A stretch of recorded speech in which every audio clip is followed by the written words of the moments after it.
Do you use RPE for both your strength and endurance work? Yeah. So an RPE and RIR really they seek to measure the same thing. They're measuring effort in some kind of way. I find for a lot of beginners, they are often confused by RPE. When you explain the concept, they're like they view it as almost too subjective or not not accurate enough or whatever. Which there may be some elements of truth to that. I'm not too worried about it generally in the long run, but I find that explaining RIR to someone who's just kind of starting out and explaining what intensity means, explaining the concept of an effective set, I find RIR makes a lot more intuitive sense to people when they're first starting out. RPE can be extremely effective as well.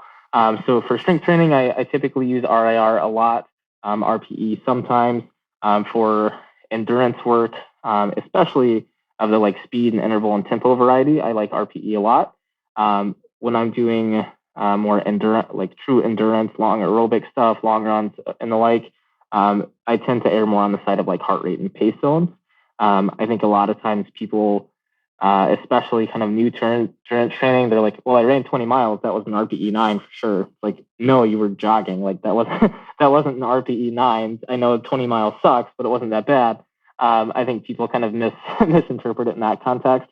So generally for like longer aerobic work, I'm using some sort of power zone or heart rate zone or pace zone or that kind of thing. A breathing rhythm, a ventilatory threshold type test. And then for more interval style tempo stuff, run a 5K at RPE 8, that kind of thing. I think it makes a little bit more sense.